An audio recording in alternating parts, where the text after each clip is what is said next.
Inclus Pro Formation est une offre de formation de l'AGFIP. Ce nouveau dispositif est à destination des personnes en situation de handicap reconnues par la loi, ayant besoin d'une phase de préqualification en amont d'une formation professionnelle. Soit pour accéder à l'emploi privé comme public. Soit pour intégrer une formation qualifiante, certifiante ou diplômante. Soit pour se maintenir dans l'emploi. Aux Antilles-Guyane, le dispositif Inclus Pro Formation comprend 2 parcours pédagogiques. Le premier parcours, pour les bénéficiaires dont le projet professionnel est défini avec son référent de parcours. Sa durée est de 200 heures. Le second parcours, pour les bénéficiaires dont le projet professionnel est à construire. Sa durée est de 300 heures. La formation peut être réalisée en présentiel ou en distanciel, sur le temps de travail ou hors temps de travail. Chaque parcours est composé de 4 étapes. La première étape, le SAS.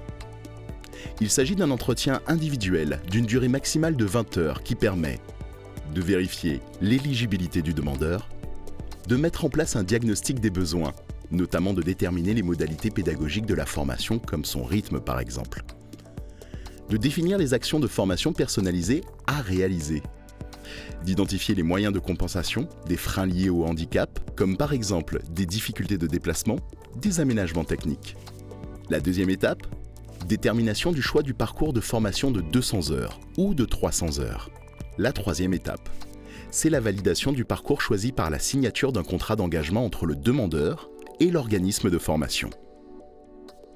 Et enfin, la quatrième étape, il s'agit de la mise en place des modules identifiés dans le SAS. Ces modules sont diversifiés et adaptés en fonction de chaque individu, dans les 4 domaines suivants.